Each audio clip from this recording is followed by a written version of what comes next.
Hello and welcome to DDOcast, episode 270, recorded live on February 17th, 2013.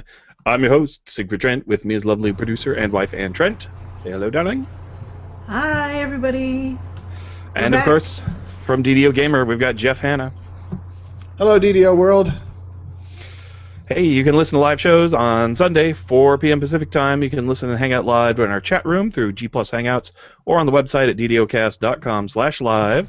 You can watch the recorded shows on YouTube or listen to them on iTunes. Post show times, updates, game news on Facebook, Twitter, and G+ as DDOcast. And, of course, on the website. If you want to be a part of the show or just say hi, you can call us at 707-DDOcast or email us at ddocast@gmail.com. Always looking for guests, segments, news, opinions, and topics of interest. You can call in, just say hi, berate us, complain, love us, whatever you like. On the podcast this week, we have routine billing maintenance, we have epic education, and we have other stuff. So let's start with the routine billing maintenance. DDO falls down, it goes boom.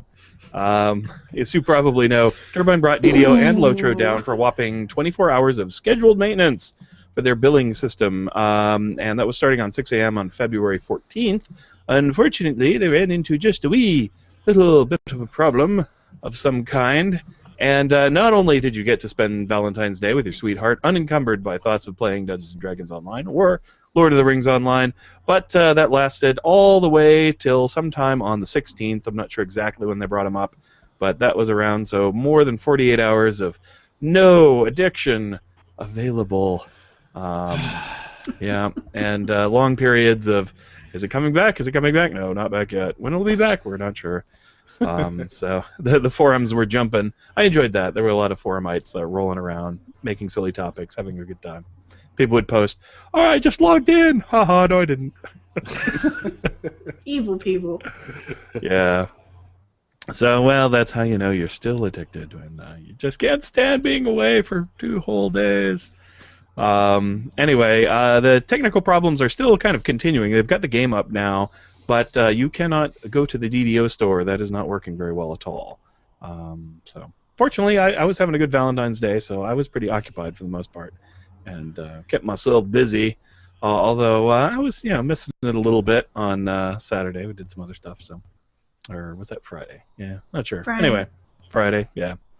Yeah. Still, I found ways to occupy myself, but definitely was happy to see it come back. So let's speculate. Let's speculate as to why it was down. Oh, gosh. Let's go to our technical expert, Jeff Hanna from DDO Gamer. Yeah, don't get me started. Well, okay, a planning failure, right? I mean, they must have had some kind of go live, probably a new billing system, probably some sort of third-party outsourced thing that's being hosted in a cloud somewhere.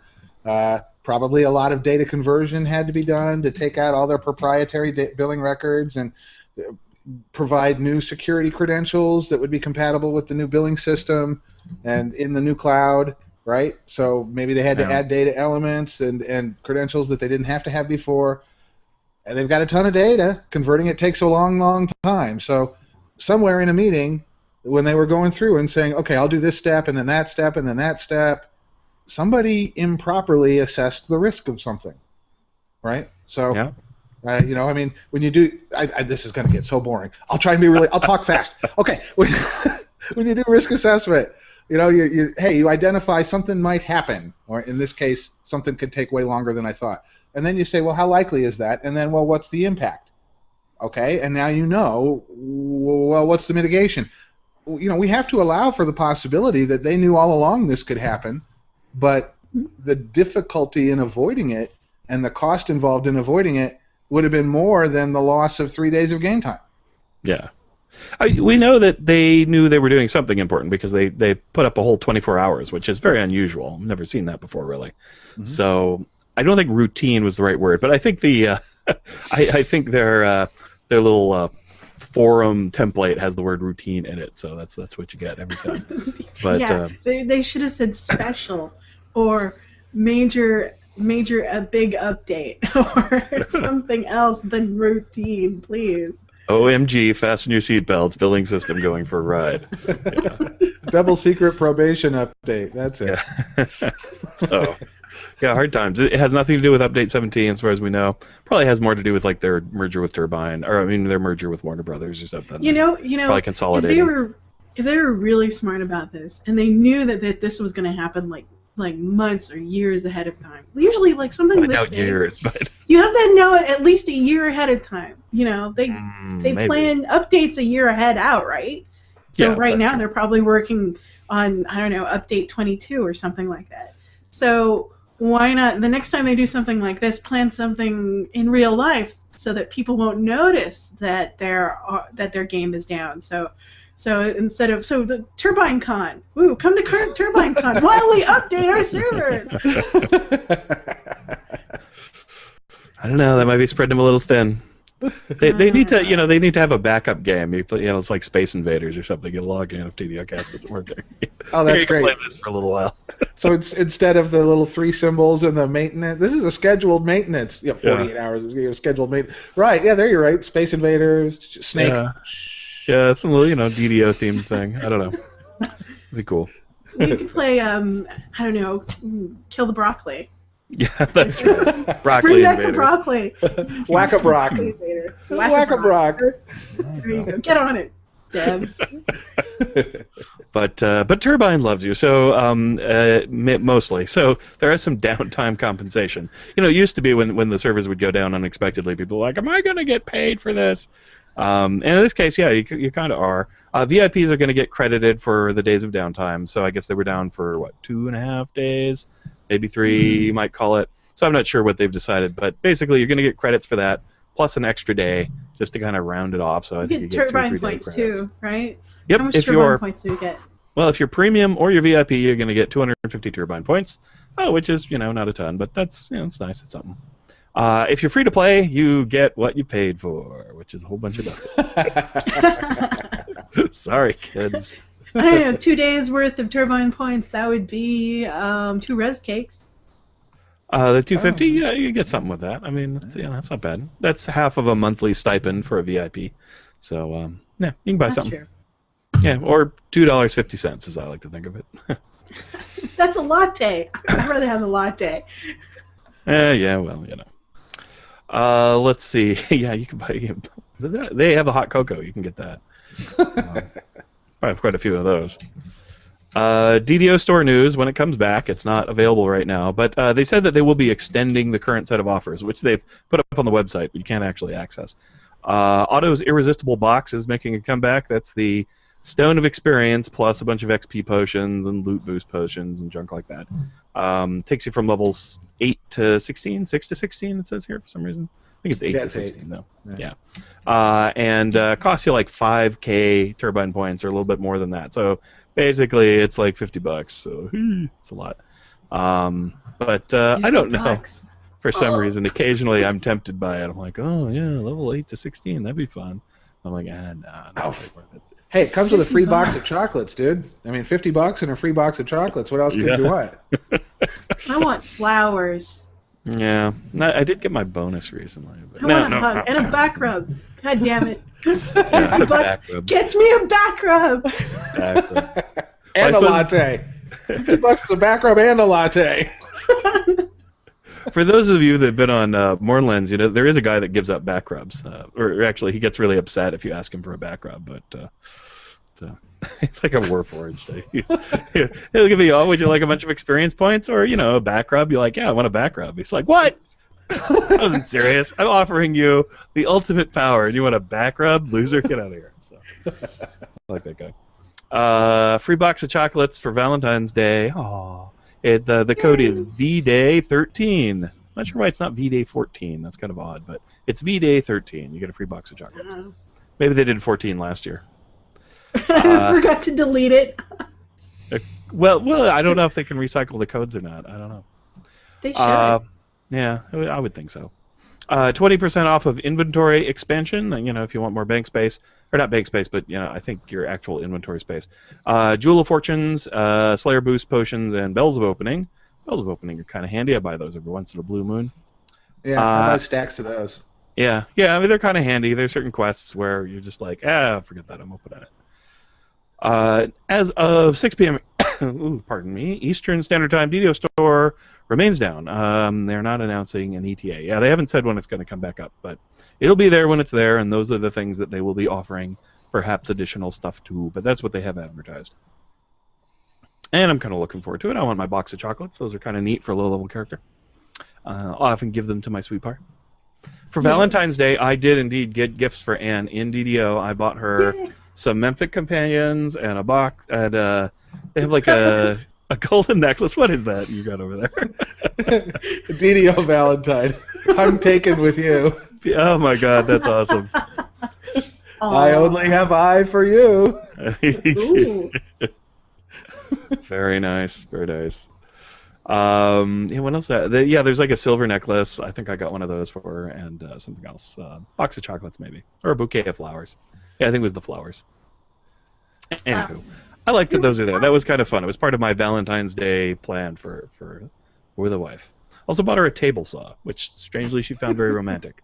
That was for my birthday. Well, that's true. That was very romantic, and I used it this weekend while the servers were down. Oh, that's right. I did all that stuff on your birthday, not on Valentine's Day. See, actually, Valentine. Yeah. Go ahead. Oh, well, yeah. I was just going to say, I'm a lucky guy. I don't have to do anything for Valentine's Day and get stuff for me. But, yeah. We celebrate Valentine's Day the way the Japanese and the South Koreans do, and that's the woman gives chocolates and flowers to the man. And then 1 month later, on March 14th, is White Day, where the man does the same for the woman. Sweet. Yeah, kind of cool. Let's see. Yeah, so let's talk a little bit. That's pretty much all the news for the week. Let's talk a little bit about our walkthrough with turbines. We did that. Pardon me, one moment. Did that about a week ago, I believe it was, a week and a half, something like that. 2 weeks, yeah. We were Time sick. We did it, and then we got sick. Yeah, as you can tell, I've got a little congestion left over. Yeah, I've got some video for it, and tomorrow is my time that I've got blocked out in order to edit it out and push it out to the world and share with you, everybody. Yeah, I'll try and put something together. It was pretty fun. I met some devs that I had never met before. We cruised around Giant Hole, the new Explorer area, a little bit. We've talked about that a fair amount. It's, like I said, very similar. We got beat up by a dragon. We had a fun time because they loaded us into a little test area, and so we got to play around with some goofy test things and look at our characters who were immortal and could run super fast and had other kind of cheaty codes on them. So that was pretty cute. I had a Warforged Barbarian, but he was really good at dying. I'm not very good at Warforged Barbarians, apparently. So it's a good thing he was immortal, because I got creamed by everything. I had a Sorcerer Earth Savant, and I was basically running around with negative 5,000 hit points. Oh, Yeah. nice. It's like you're immortal. So, I don't care. There's certain characters I'm just not used to. Most of my characters can self-heal, and these guys had no way to do that. So there was pretty much nothing for it but to just take a bunch of damage and keep on trucking. So what do they show us? Go ahead, start. Well, they cruised around. They spawned a couple dragons for us out in the adventure area. Took us around to see what those were like. And I gotta say, they were very cool. They looked a little different. The white dragon seemed a little different than the kind of classic one. And they had cool wing buffets. And it was fun fighting them. We sat around and pummeled on some dragons, had them pummel on us. So of the ones that I've seen in those sort of randomy encounters out in Epic Hold Adventure Area, Giant Hold Epic, they had a green one and a white one, and there is a red one, I believe, too. I have not seen the blue one. Or the black one. Yeah. Oh, they have one of each? Nice. At least I thought. Not sure. I don't know. Not sure. I don't know. Yeah, we saw white and we saw green on that day. We wandered out there a little bit by ourselves with some characters on Lamania as well. We had, the other thing is they changed the textures out there a little bit. They're nicer. They're a little cooler, a little darker, a little more earthy looking. So definitely, got a little bit of a paint job. They actually look like crystal if you have like a dual graphic card set and then turn up your resolution all the way, and they have everything. So it's like, oh, it's actually crystal out here, not rocks. Yeah, it's a little bit different looking. It's pretty cool. What else was going on? They had the voice. We got to hear a little bit of that. It was funny when we were doing the tour with Turbine, the voices weren't working for me, but when I was out there by myself, I could hear them, and those were pretty cool. They Yeah, they're called journal entries, right? For just journal entry locations. So. Yeah, there's little markers, and then there's a set from the Stormreaver and a set from the Truthful One, and each of those characters has a different voice, and they talk about each other and their conflict. So that was cool. Truthful One definitely comes across as a big villain. He's the bad guy, no doubt. Is it the Truthful One? Okay. The Truthful One, yeah, that's the name of the dragon that together with the Stormreaver created the Apocalypse engine and all that stuff to try and fight off the quarry. I guess the nice part about those auditory sort of journal entries is that once you click on them, you can walk away and listen while you're fighting crap. Yeah, I like that. That's always nice. Mm-hmm. So what else? I don't know. That was about it. All the giants look pretty much like they always have, so there wasn't a lot new with them. The character that I had happened to have all the different epic dragon scales, so I tried those out. I think they were just the default body for Warforged. So, I don't know. On the Warforged light armor doesn't always look all that stunning. So they looked okay. I tried them out. Each of them pretty cool. Did they look the same as the existing ones? So, well, I don't know because I've never put together a suited dragon scale. So I've seen them in passing, but I'm not intimately familiar with what they look like. So my impression was they looked pretty similar, but I'm not sure.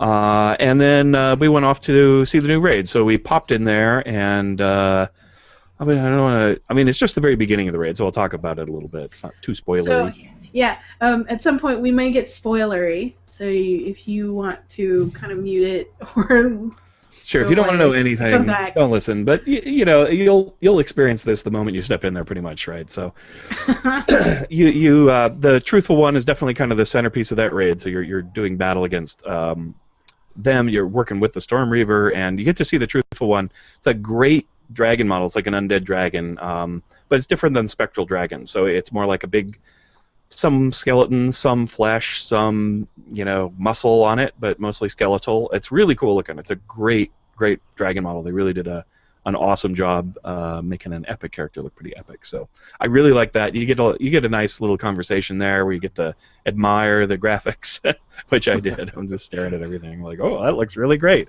They're telling some story stuff. Well, that's fine, but I'm just gonna sit there and check this out. And then after a little while, you get into the first fight, and I guess there's more to the raid, but the Turbine folks only had a couple of people there, and it really wasn't anything that you could get past without a pretty big crew, because I don't know anybody that's going to be soloing that. You've got 3 dragons and 3 giants, and you got to kill them in specific orders, and they all have different vulnerabilities and strengths and things. So, good luck with that. I don't think it's possible. A raid with a fighting puzzle, basically. Sweet. Yeah, it's real. You have to figure it out. It does not look easy at all. I mean, I think it's definitely going to take a lot of skill, especially on Epic Elite to do that one. So, Shamgar will have his work cut out for him, coming up with good tactics for it. So, I don't know. I think people are going to really enjoy the challenge of it. Plus, there's more to the raid than that. That was just kind of the opener, and I didn't see anything further. So. But pretty cool. And, of course, we all got murdered almost instantly. So. Well, but you were invulnerable, right? Well, we couldn't die, yeah, but, we had full hit points to start, and that didn't last very long, so I cried you down. And by myself, I was, I wasn't really denting anything in there. But mostly I was just running around taking pictures of stuff, so. But really cool, yeah, I thought it was great, and kind of a neat way to use the environment. It starts out in that same place that the regular raid does, but then it quickly progresses into other areas. So, very cool stuff. I'm really looking forward to it. I can't remember any other upcoming thing where every single person who wrote about it was excited about it. Yeah, that is really unusual. Yeah, so just reading this in the Lermania forums, every single person has been very positive about it. I've never seen that. Yeah, we're not a positive group, Yeah. But everybody seems to like the raid. Yeah. If I had any complaint about the update, it's just that there's not a lot. There's only really, I guess, from what I can tell, one new quest, which is the raid, and so there's not a whole lot of new things to do. But it's fun to go back to Giant Hold and to do those on Epic. Nice to have some more epics, and the raid is apparently spectacular and just a lot of fun. So there's been some complaining about the loot still, but I don't know. I'm sure it's better than loot that I have. So Usually is. And people seem to like the dragon armors. They're just talking about the raid loot and stuff that they're not so fond of. Plenty of time to tune that up, though. The new augment system's fun. Oh yeah, there is that. They did show us the new augments. That's right. And yeah, I do like that. They epic. You find these little modules and you pop them in, and you're good to go. And I don't know, it's nice and easy, straightforward. Yeah. We found a couple in random chests while we were adventuring, so they're not hard to come by. Yep. Yeah, it's pretty easy. You get one, you double-click it, and then you pick your weapon and then apply it. I would say it's better than Kenneth crafting. Well, yeah, I mean, it's not meant to replace. It's because I hate Kenneth crafting, but you know. Are the augments bind to character, or can we trade them? You can trade them. You can put them on the auction house. You can auction them. Nice. So, yeah, very cool. In fact, yeah, the devs trade us as a few to play around with them. So, but I had already picked a couple up out of chests. I don't know. Monster Manual 3 is also coming out. Yep. Unfortunately, they didn't have it up on the money. Right, yeah, they didn't have that going yet, so couldn't see it. But that's in there too. Cool. Yeah, I think that's it. Shall we wander off to talk about some of the stuff that's been on DDO Gamer? Sure. Cool. I'm always ready to talk about that. Cool. I'm not sure if you made these notes or if Ann did. I did. No. Oh, okay, cool. So why don't you go ahead and take us through there? All right. Well, it's been a couple of weeks since we talked, but I've been writing about some non-DDO stuff too. So I did a game review of Munchkin and some stuff like that, which, by the way, is an awesome game. If you have a chance to play Munchkin, you should. Munchkin. Oh, Munchkin. Now, Steve Jackson games. Personally, I can't play Munchkin. I just really. Yeah, it's too simple. So I get bored. Well, and people take too long with their turns. So all right, yeah, but it's a good beer and pretzels game. I mean, it's not the one you don't sit down. You don't invite people over to play Munchkin. You invite people over to play something in a big box, but maybe you play a little Munchkin first just to warm up. Yeah. Anyway, good times. It was funny. We enjoyed it. Yeah, I mean, it's a game I admire, and it's made. It's the cornerstone of Steve Jackson Company these days, right? So yeah, that's correct. I love really complicated, difficult games, and so any game that's really easy. And the thing is, everybody else at the table is always having a great time. I mean, they really love it, and they're very excited. And I'm just kind of like, oh God, when will it end? So that's how I am with the players versus the games. Oh yeah, okay. Everybody like, oh, we're gonna win this time, and I'm going, oh come on, man, it's just flipping a coin. It's not even strategy. I mean, it's a very complicated coin, but anyway, that's another story. Gotcha. So, back to DDO Gamer. Right. So Munchkin is cool. Full review there. If you want to check it out, please go ahead. Even my gamer girl loved it. But I did actually write about some DDO a little bit, not a ton. One of the topics was I happened to spend some time in House Kneath, and I just couldn't get, I was struck by how you can completely own that entire module or update with a nice smiter. Yeah. If almost all the content is constructs, and all of the quests, most of the raid. the whole adventure area, if you just walk in there with one good smiter, and you don't even have to be a very good character, you're going to own it. It needs to be metalline, or it needs to be adamantium, and it needs to be a smiter, and man, you're going to be so badass. So the title of that article was One Weapon Badass, and now you don't even need to read it. Now you know what's in it. The only really new thing I brought to the table was I've been stuck in this mode recently where I'm doing inventory, and I don't want to play inventory. I want to play DDO, but I have stack after stack. Some of it is I have all this named loot. That's another problem. Right. Really, a lot of named loot, but that's another problem. I also have, 150 different currency items, and they don't call them currency items. They call them Sigil of the Goat, or or necromantic shards. But what are they? They're currencies. You trade them in for an item. But they're all, DDO was on this weird kick for a while where every single update they came up with a new barter system. They never, no barter system was good enough to ever reuse. It's like, this one you change in discs to get weapons. This one you change in slightly different discs to get weapons. Okay, but now I've got 150 more than 150 different things that are really only useful to trade in for weapons. And I really wish they would give us a universal currency that we could turn this stuff into, even if it's at a really disadvantageous exchange rate. Yeah. I think that would be, I want to turn in and my suggestion was, well, how about astral shards? It would be most ideal if we could exchange these various barter items for other barter items. I think, however, that would be a very complex barter table to write, because there's literally, I'm not kidding, over 150 of them on this side, and if you have to be able to trade them for any of 150 more, you've got, what's that, 15,000 some rows you'd have to have in that barter table, right? So yeah, it'd be messy. Yeah, but okay, if I can trade them for astral shards, that's only 150 rows. The exchange rates can be really high. So I talked about this for one article, and then in the next article, I went ahead and I listed all of the items and came up with a proposed exchange rate for them. I know this is a real long shot. Wow. I don't think Turbin's going to do this, but what the hell? I got nothing but time to do and figure these things out. Well, okay, yeah, I do have other things to do with life, but nonetheless, once you get started, for me, it's hard to stop. So I listed all 150 of them and potential exchange rate for each one. Now, some of the feedback I got was, well, then what if you could exchange for back? If you could go both ways, just turn stuff into shards and then turn shards back into stuff. Yeah. But that would mean you can buy anything with money. Right. Right? So that would be bad. I don't think you should be able to spend money to buy green dragon scales. Yeah, so you're talking about a way to just kind of grind these things down for something else. Yes. Yeah. Yeah, anything. And I thought astral shards would be a good choice because they're not really very useful, but they're a little bit useful. Sure, yeah. I mean, yeah, I've got a stack of Sigil the Goat, a mile high. I'd be happy to turn some of those into something else.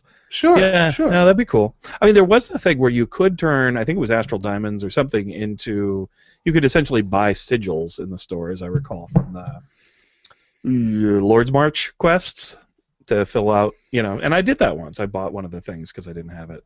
Oh, one of the marks? Yeah, one of the marks in order I did to not make know something. that. Yeah, Okay. yeah, you can buy a couple of those. Or there's a way you can buy them. You buy something else and then turn those into it, I think. Oh, right. The Sorakel Cauldron accepts astral diamonds. Yeah, that's right. Right. And so, in that quest, they did experiment a little with being able to buy components for things that can get you stuff. They don't get you items, but they upgrade items. And I don't know, I kind of appreciated that, because I had all but one, and I'm like, yeah, I'll spend a couple bucks to finish this thing off. And well, so you don't throw this stuff away, because eventually you're going to TR and you're going to be going through that level range again, right? So you end up with a never-ending pile, and I mean, maybe it is a design goal to extend our bank space. Maybe that is an intent, right? I mean, it could be. They wouldn't come out and admit it. I think there's a design goal to give you busy work to do, right? To some extent, because some people like it. I kind of like fiddling with my inventory, but there are extents to which I don't like to go. Yeah, but when we meet at Gen Con, I'll bring a laptop and you can fiddle with my inventory for me. Because I'm tired of playing inventory. I really am. So, have you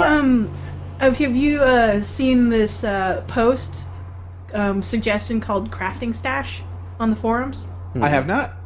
Okay, I put it in the chat for you in Hangout. Go ahead and click on it. And basically, Override is suggesting, instead of having it just be dumped all into the inventory, have a separate user interface for it. And it would post and help you keep track of all the different kinds of quote-unquote currencies or crafting or whatever you want to call them. Yeah, that'd be great. Well, now he's specifying crafting ingredients, and that would be very handy. But right. there's no in this case, he's also got like augments, dragon touch, Shavrath, alchemical challenges, epic festival, whatever. So, nice. Yeah. Junk you collect. Yeah, it would be really by nice. the way, I'd like to say that this link was given to me by the people in our little chat channel. So very nice. thank you that very would much, be nice. everyone. So, that would make it less inventory. Well, let's see now. Is this an account-wide stash? Or is this a per character? Probably account wide, but I don't know. I would love account wide, because then I wouldn't have to use the shared bank to trade them. Right. Right. I mean, yeah, there's a certain amount of that Turbine likes to monetize the convenience, and I'd be fine if they want to charge you for some of this or something, but boy, it sure would make things more fun, which would be great. Wouldn't it? Wouldn't it just, So if you go through my table, you'll find that, you can, I'm suggesting, actually, I did, you know what, I'm bored talking about inventory. I hate playing inventory. I don't even want to talk about it. I just want to go back to playing DDO. So we have too much stuff. There's some ideas on how we could get rid of a lot of our stuff. Other people said we ought to be able to then trade these items for something, and then you trade the something for something else. It's a good idea. It's worth thinking about. I might write about that next week. And there you go. That's DDO Gamers Report for the week, a very boring discussion of inventory that everybody's probably better off just avoiding. Well, yeah. Okay. Well, let's fire up Epic Education. Sound good, darling? Let's give it a shot. Okay, so this is Shamgar with episode 27, Lord of Blades, Pillar of the Forge.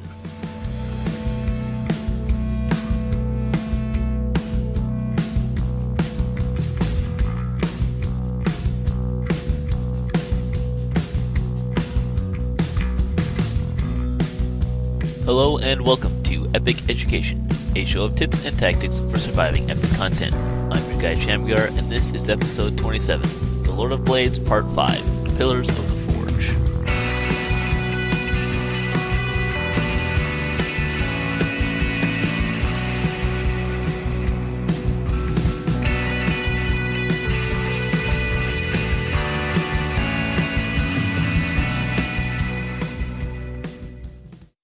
During the first and last phase of the Lord of Blades boss fight, the Creation Forge is activated.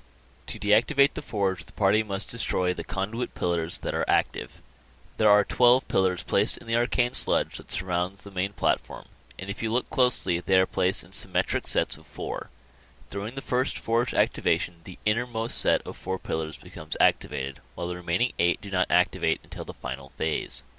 Each pillar has a narrow point at the top and the bottom. These are their weak points and where they can be attacked.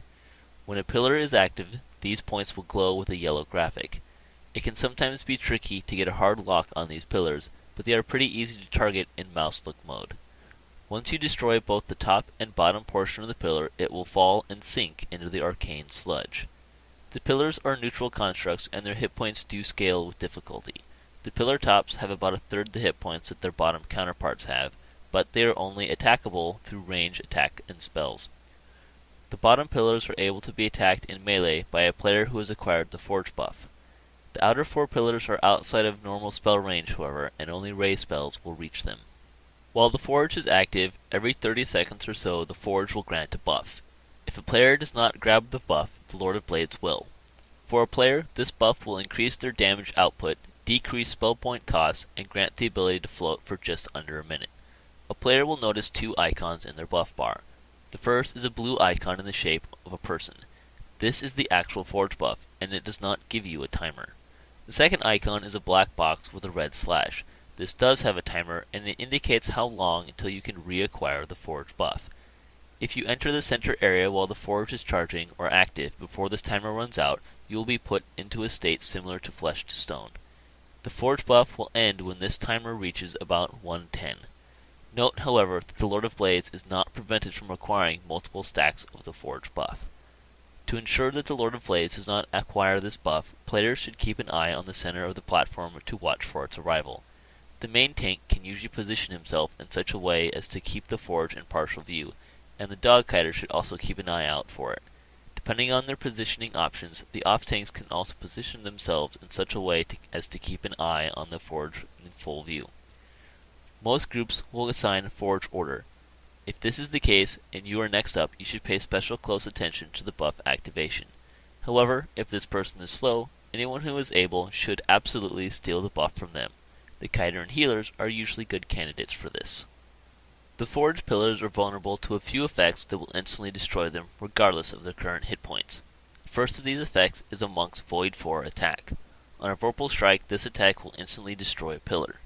The other effect is one of the random effects from a Prismatic Ray or Prismatic Spray spell. This effect will also instantly destroy a pillar, and this effect can be used with the scroll version of these spells.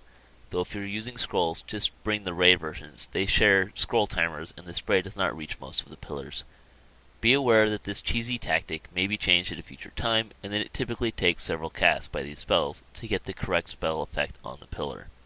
Let's spend some time talking specifically about the two sets of pillars and how to approach them as a group. During the first set of 4 pillars, it is not necessary to destroy them all as quick as you are able, though this is certainly an option. However, your initial primary focus should be the trash. Most groups will have their melee start focusing on Lord of Blades once the trash is dead. This allows them to use their best form of DPS instead of a dinky thrower. There is, however, a choice between having those with the Forge buff attacking Lord of Blades or the bottom pillars. I recommend Lord of Blades so long as he is in a position and the main tank is ready for the off tanks to engage. I find that this is the best utilization of a party's DPS. To destroy the pillars, I have 1 or 2 ranged characters and or prismatic scrollers work on the pillars. By splitting the party up in this fashion, you allow people to do what they do best, thereby utilizing their skills more efficiently. A skilled kiter may also be able to help on the pillars. It is an option to save a pillar to further utilize the Forge buff throughout the fight to increase your DPS against Lord of Blades. However, if you choose to do this, I recommend that you destroy all but 1 pillar, and that you reduce this pillar to a sliver of health. This way, if you find that your group gets into a tight spot, or is having problems coordinating the Forge buff, you can eliminate this complication very easily. I also recommend destroying all the pillars by the 3rd phase to prevent complications with the Forge activating during Rain of Blades. During the final phase, our approach to the pillars is different. At this point, we are putting everything we have into the pillars, because that's all that remains to determine victory. That means for the most melee-focused folks, the thrower is going to get some work. Now, we don't need to destroy every pillar.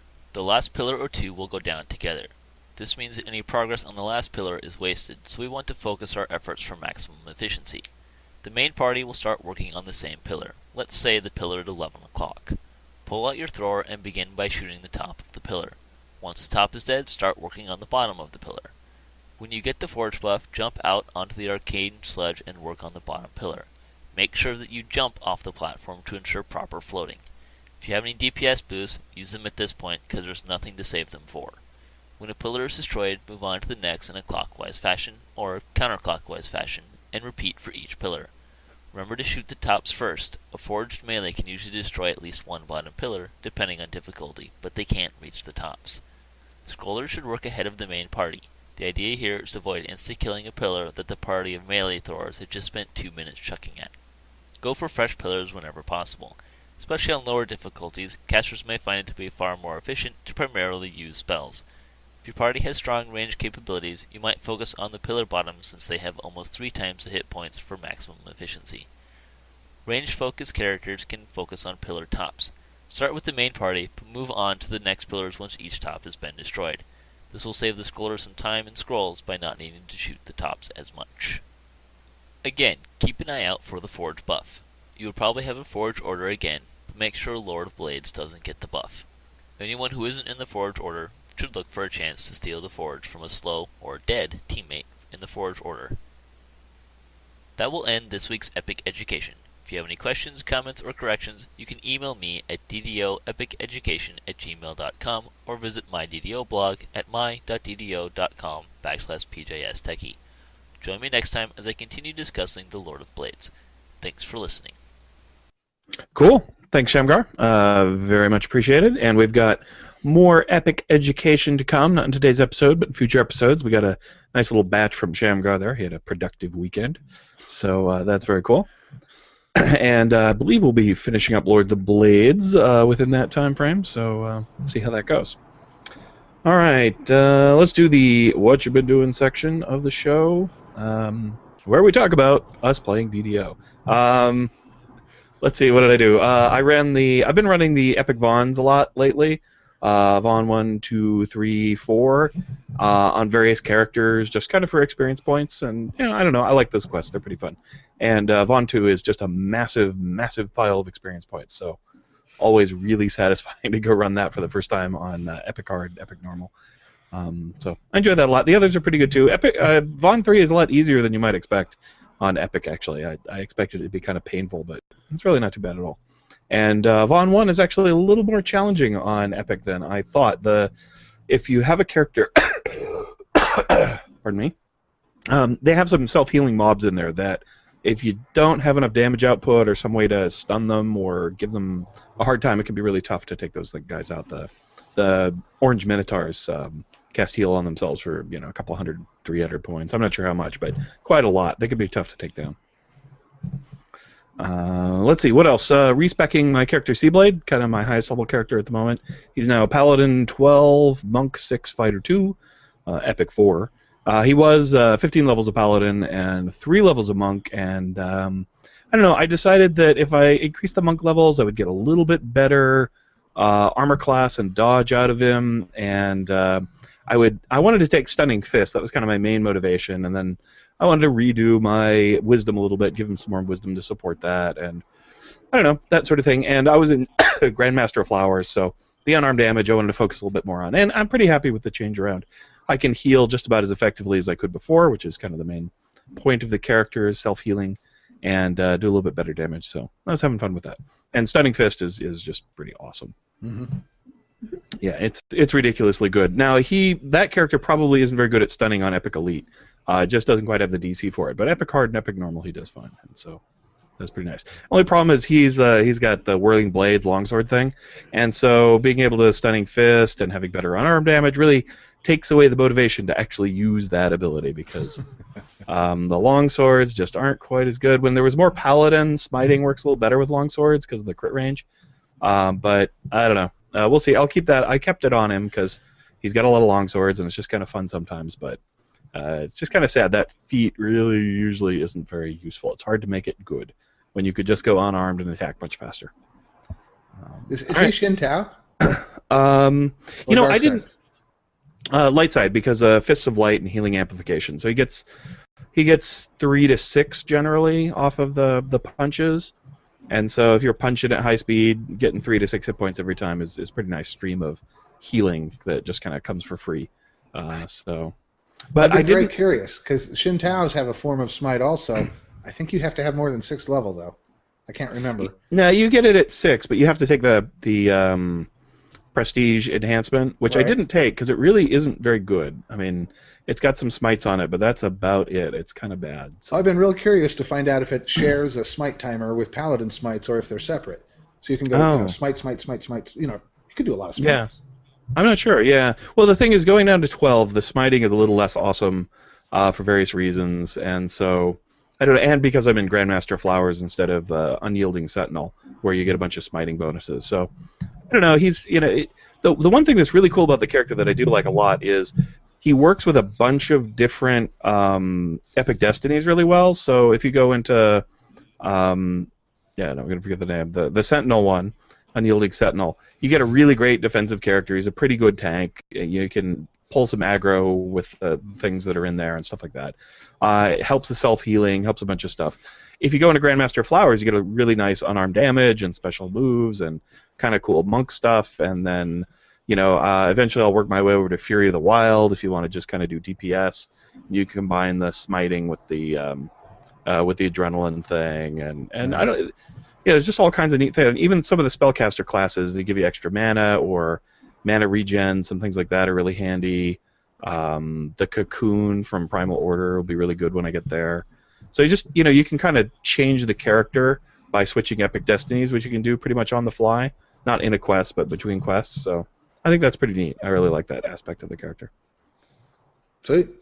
Yeah. How about you, Don? What you been up to? Oh, well, running Epic Von with you, of course, and then Epic Vons. So that was I ran out with my Artificer Sprockets, and I've decided to put her into a Draconic Incarnation for her Epic Destiny, only because there is no Epic Destiny for Artificers.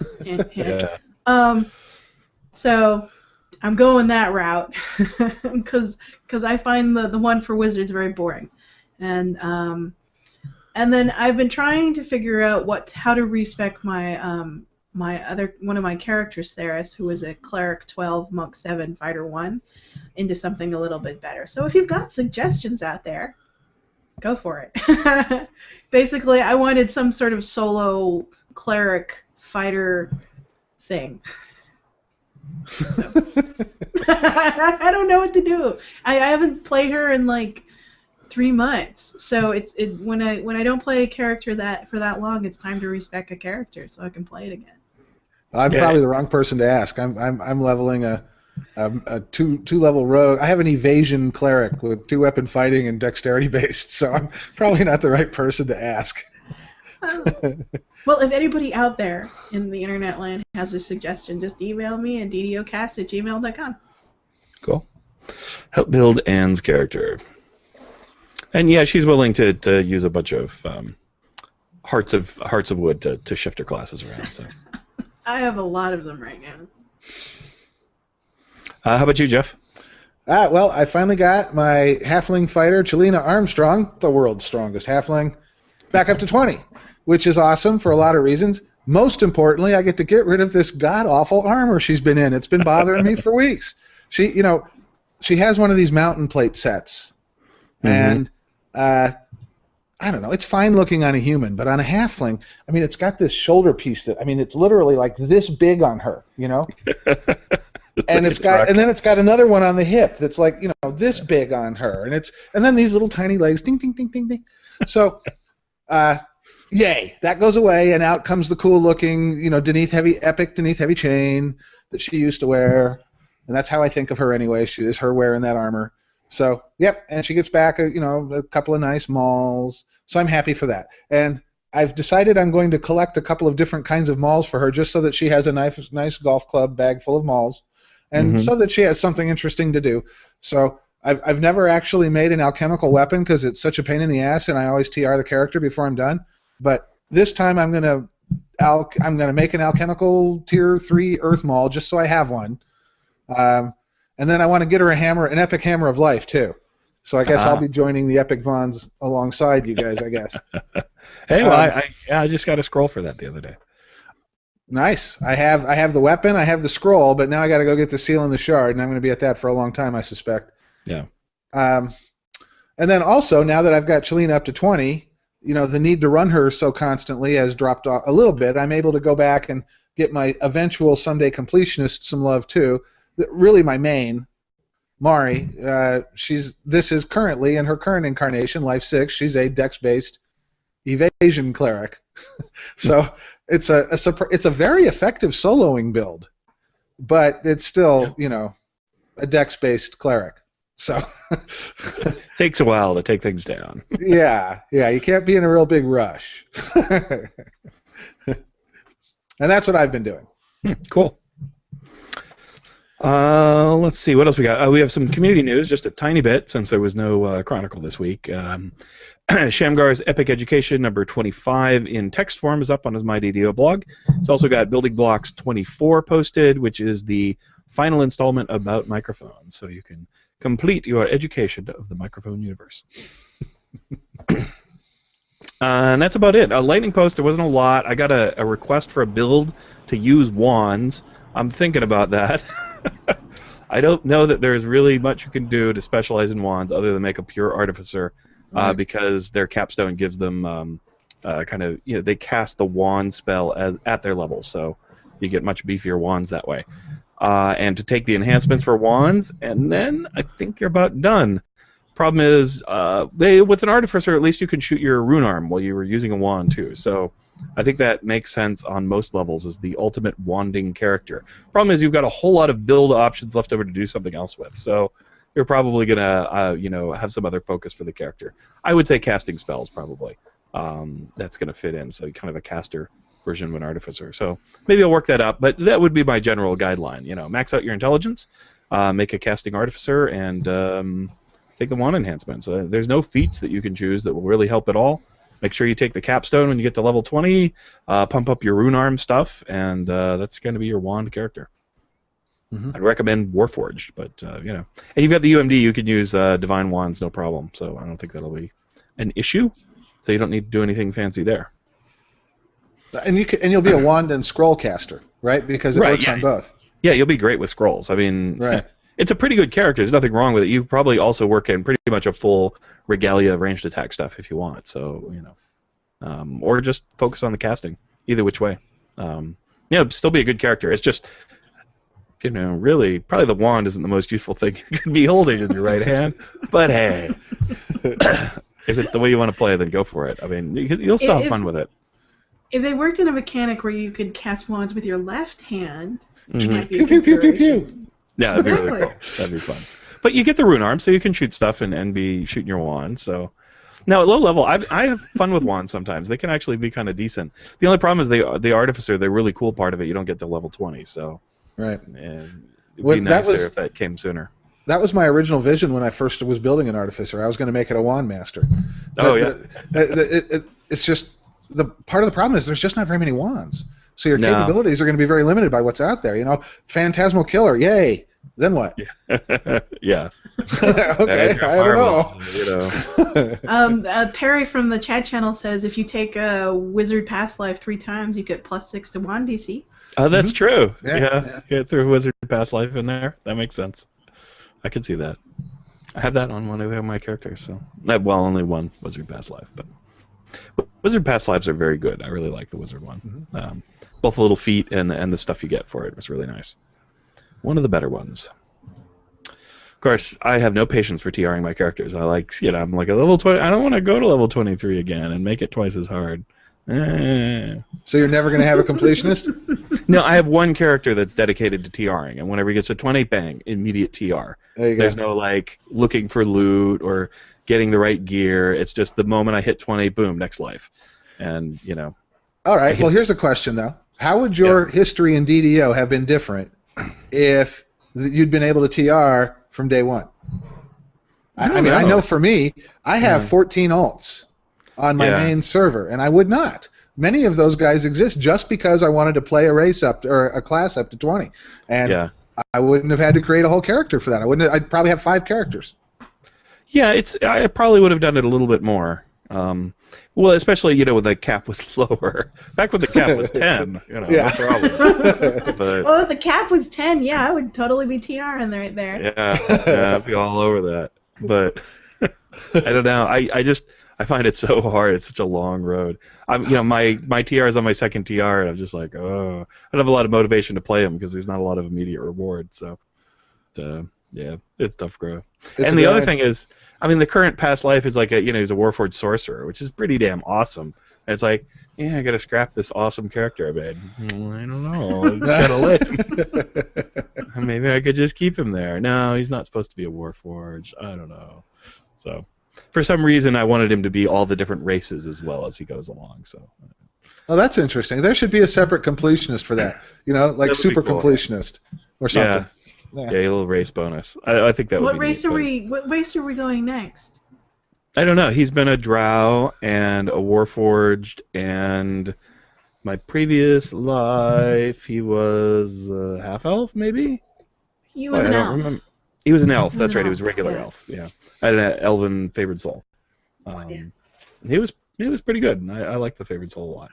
That made me. I had a character that was going to be multi-class, and I'm like, no. You know what? Favored soul's awesome. I need a pure favored soul. They're just really good. So there's nothing sucky about them. I totally hosed my favorite soul life on my TR. I was so it was awful. You're in trouble when you're playing TOD, and you're in a pug and you're getting tells. Please don't die in here, please. And we haven't got to the end fight yet. They're just warning me in advance. Please don't die. Okay, I'll try not to.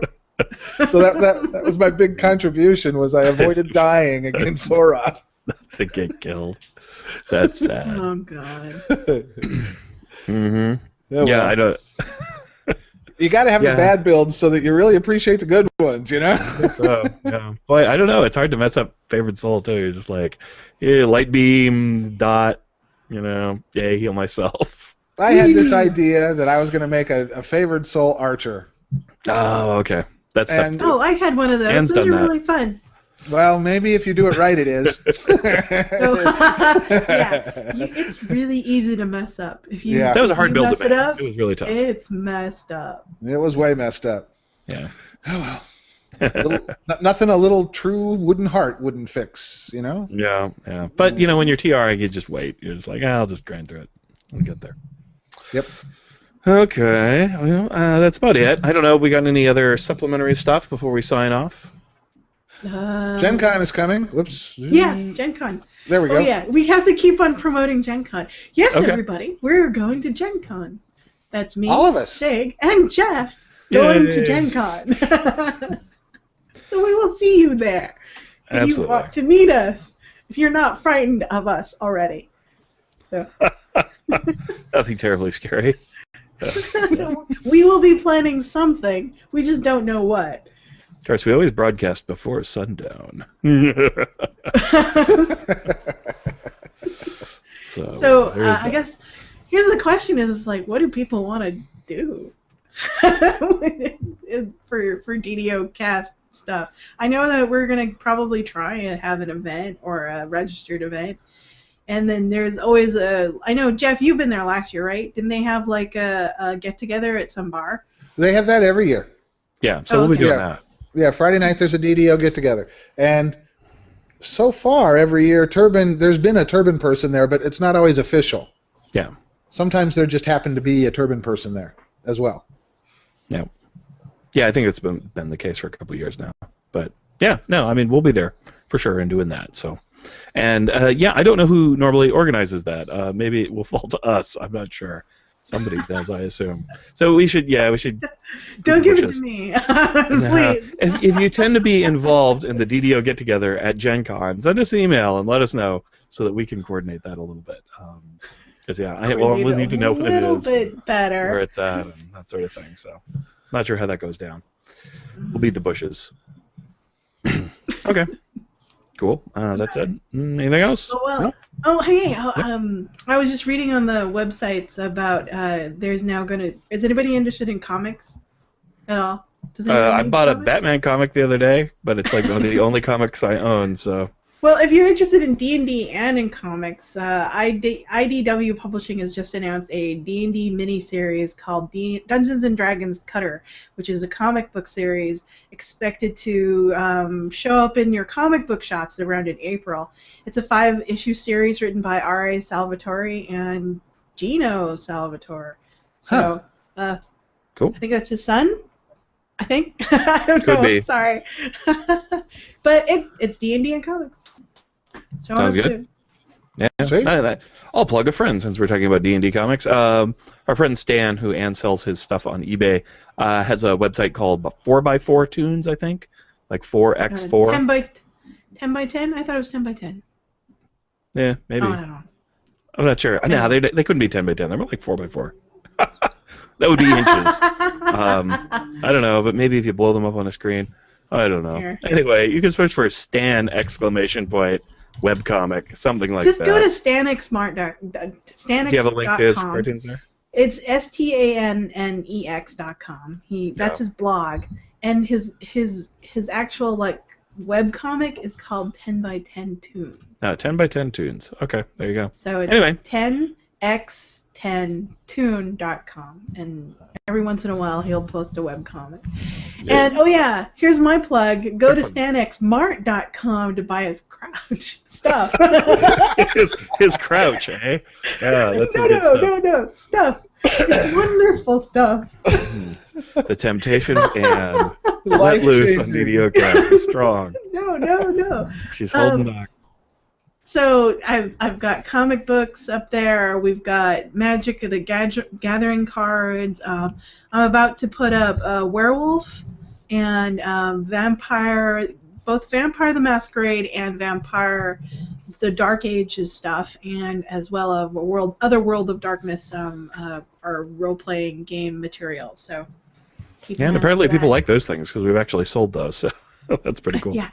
World of Darkness stuff's still going pretty good. Cool. Yep. Okay. Well, anyway, but yeah, his cartoon site's pretty funny. They're kind of like Far Side gags or of that ilk, and they're very cute little puns and things like that. So, anywho, pardon me, as my throat begins to die, that'll be it for today's show. Big thanks to producer Ann, who got the board running again so we could play Epic Education.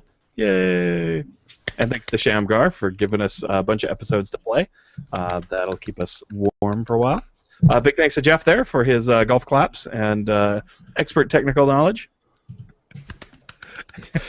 And thanks to the many fine listeners in the chat room who provide us cool links during the show and to keep my dear wife entertained. Much appreciated. And big thanks to Turbine, Wizards of the Coast, whose downtimes may be long, but whose efforts are noted. Thank you guys for working hard.